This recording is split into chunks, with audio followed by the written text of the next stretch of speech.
বলে ভগবান আমাদের প্রতি প্রত্যেকের ভিতরে আছে, আমরা তাকে দর্শন করতে পারছি না মা, আমরা তাকে দেখাতে পারি না। কিন্তু একজন দেখিয়েছিলেন। কে দেখিয়েছিলেন? ভগবানকে হৃদয় মন্দিরে অনেক বিগ্রহতে দেখা যায়, যিনি পশুকুলে জন্ম নিলেন, যিনি পশুকুলে জন্ম নিলেন, যিনি হলেন বীর হনুমান।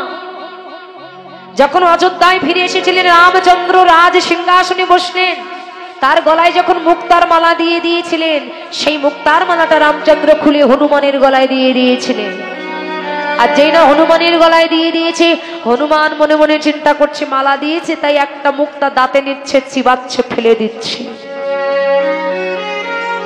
চিবাচ্ছে, ফেলে দিচ্ছে।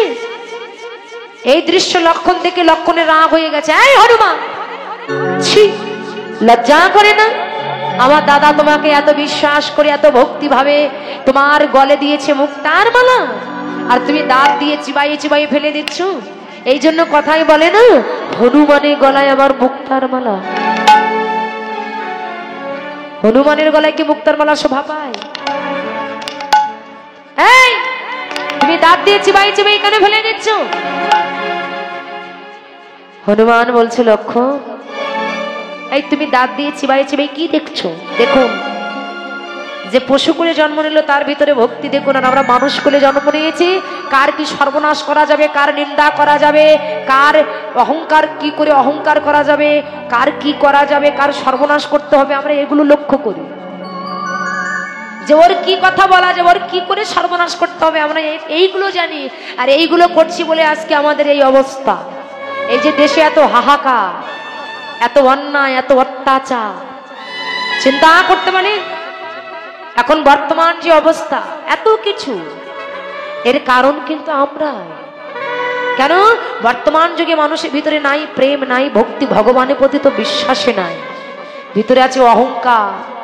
আর ভগবান বলছে যারা অহংকার করে তাদের ধ্বংস অনিবার্য। মনে রাখবেন, এ জগতে যারা অহংকার করে তার ধ্বংস অনিবার্য। ধৃতরাষ্ট্র গান্ধারী, তাদের ভিতরে অহংকার ছিল, তাই তার একেবারে কুরু বংশ ধ্বংস হয়ে গিয়েছিল। ভগবান সবই কিছু সইতে পারে, কিন্তু অহংকার সহ্য করতে পারে না, তার সবই কিছু ধ্বংস হলো। আর আমাদেরও সেই ধ্বংস হবার সময় এসে যাচ্ছে। যেখানে কলিযুগের আয়ু হলো 4 লক্ষ বছর, এখনো সবে হয়তো 4000 কি 5000 বছর হয়েছে সবে, আর এখনো কত বাকি তার মধ্যে। তাহলে সামনে এখনো কি হবে? এই জন্য কেন বলে আমাদের ভিতরে ভক্তি নাই, প্রেম নাই, আত্মবিশ্বাস নাই, পিতার পুত্রের প্রতি বিশ্বাস নাই, ভাই বোনের প্রতি বিশ্বাস নাই, স্ত্রী স্বামীর প্রতি বিশ্বাস নাই। বিশ্বাসে লীলাই বস্তু, তর্কে বহুদূর। বিশ্বাস যেখানে নাই সেখানে আমার ভগবান নাই, আর ভক্তি যেখানে নাই সেখানে ভগবান নাই। ভক্তি যেখানে থাকবে না, প্রেম যেখানে থাকবে না, সে একদিন সব ধ্বংস হয়ে যাবে। এই হনুমান লক্ষণকে ডেকে বলেছিল, লক্ষণ, আমি এই মুক্তাটা চাবিয়ে চাবিয়ে কি দেখছি যেন? বলে, কি দেখছো? এই মুক্তার ভিতরে তুমি কি দেখছো? বলে, এই মুক্তাটা চিবাই চিবাই আমি দেখছি, এর ভিতরে শুধু ঐশ্বর্যের গন্ধ, কিন্তু কোনো মাধুর্যের গন্ধ নাই। বলে, তার মানে? বলে, বুঝতে পারছো না? আমি এটা দেখছি যে এর ভিতরে শুধু অহংকারী ভাব, কিন্তু এর ভিতরে কোনো ভক্তি নাই, প্রেম নাই। আপনার গলায় একটা শুধু একটা তুলসীর মালা আছে, মনে করেন একটা তুলসী মালা শুধু আমাদের গলায় আছে। এই তুলসী মালা যখন আমার গলায় থাকবে তখন আমার ভিতরে থাকবে দীনতা, নম্র। আপনি এবার 4-5 ভরি ওজনের যদি একটা সোনার চেন পরেন গলায়, আর যদি একটা সোনার ব্রেসলেট হাতে থাকে, তাহলে তার ধারে পাশে একেবারে যাওয়া যাবে না, অহংকারে পরিপূর্ণ। এই জন্য এটা আমার গলায় যখন দিয়েছে, আমি চিবাই দেখছি এর ভিতরে শুধু ঐশ্বর্যের গন্ধ, কিন্তু কোনো মাধুর্যের গন্ধ নাই। তার মানে বলে, এর ভিতরে আমি খুঁজে দেখছি এর ভিতরে কি আমার প্রভু রাম আছে। এই জন্য না তোকে বনের পশু বলে। জানেন, একটা পশুর ভিতরে যে ভক্তি, আমাদের মানুষের ভিতরে সেই ভক্তি না। সীতা দেবী বসে বসে একদিন সিঁদুর মাখছিলেন। হনুমান গিয়েছিলেন রামচন্দ্রের সঙ্গে দেখা করবার জন্য। হঠাৎ করে সীতা দেবীকে জিজ্ঞাসা করলেন যে, মা, তুমি এই সামনে আয়না নিয়ে বসে বসে তুমি কি মাখছো? বলছে জানো বাবা, আমি বসে বসে সিঁদুর মাখছি। তা বলছে ও মা, সিঁদুর মাখলে কি হয়? ও মায়েরা, আপনারা সিঁদুর মাখেন কেন? আমরা সিঁদুর মাখি কেন আমাদের স্মৃতিতে? জানো না। বলো তো কিসের জন্য মাখি? হ্যাঁ, বাহ, এতজন বসে আছেন, এক দুইজন বলছে। সীতা দেবীর কাছে জিজ্ঞাসা করলেন যে মা, সিঁদুর মাখলে কি হয়?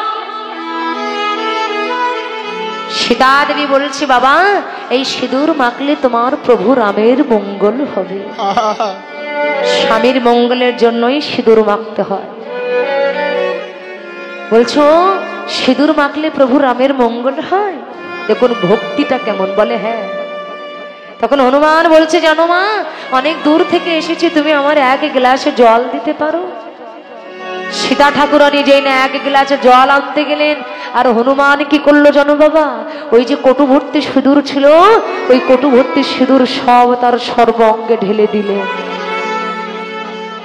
সমস্ত সিঁদুর তার সর্বাঙ্গে মেখেছে। সীতা ঠাকুরানী এসে চিৎকার করে বলছেন হনুমান, এ তুমি কি করলে? এই কোটি ভর্তি সিঁদুর তোমার অঙ্গে কেন মাখলে? তুমি সবই সিঁদুর তোমার অঙ্গে মাখলে কেন?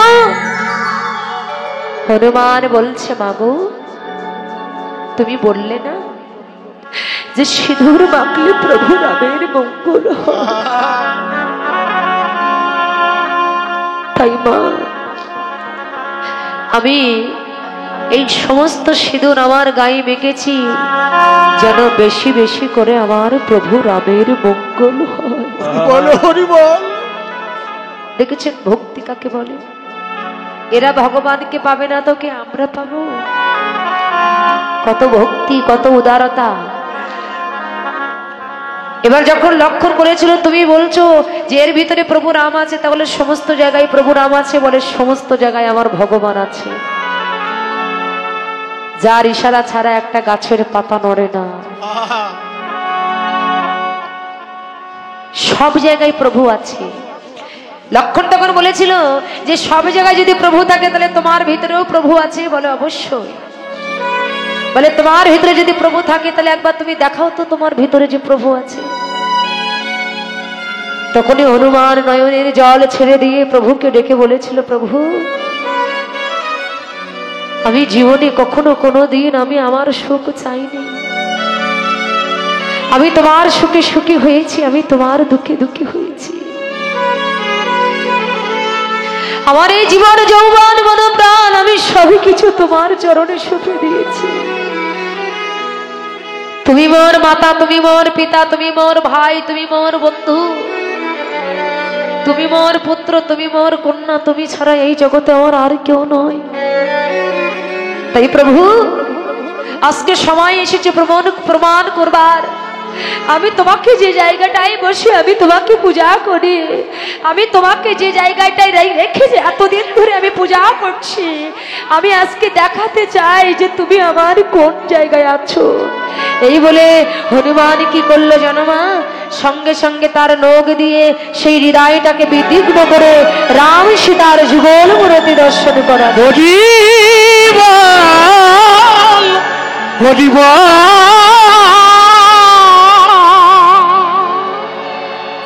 রাম সীতার যুগল মূর্তি দর্শন করালে চিৎকার করে বলছে, এই দেখো আমি আমার প্রভুকে কোথায় রেখেছি,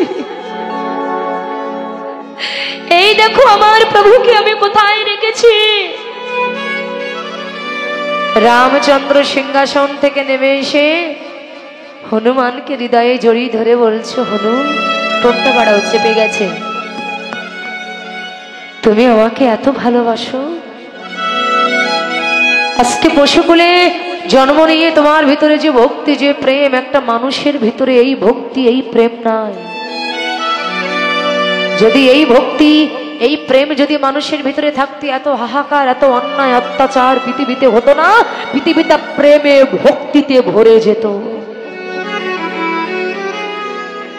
এটাই হচ্ছে ভগবান সব জায়গায় আছে, তুমি সারা জায়গায় খুঁজে বেড়াচ্ছ, কিন্তু তোমার হৃদয়ে মন্দিরটা তুমি একবার খুঁজে দেখলে না।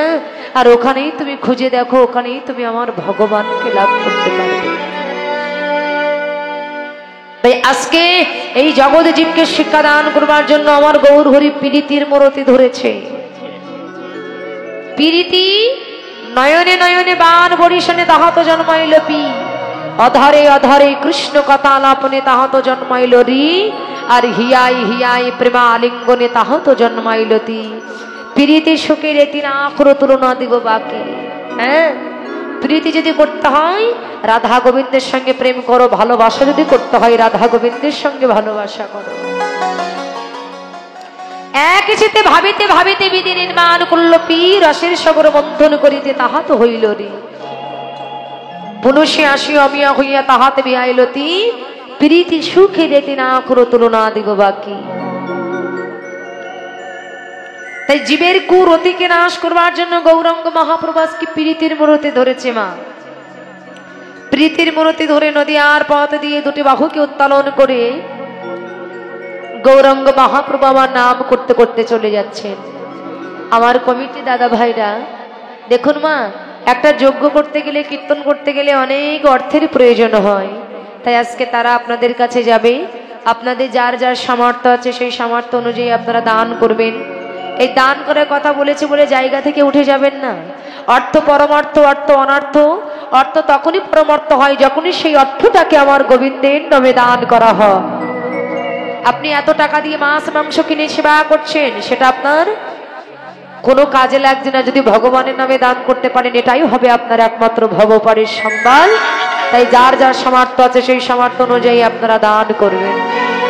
আজকে গৌরাঙ্গ মহাপ্রভু ওই নদিয়ার পথ দিয়ে দুটি বাহুকে উত্তোলন করতে করতে গৌর হরি আমার হরি নাম করতে করতে চলেছে।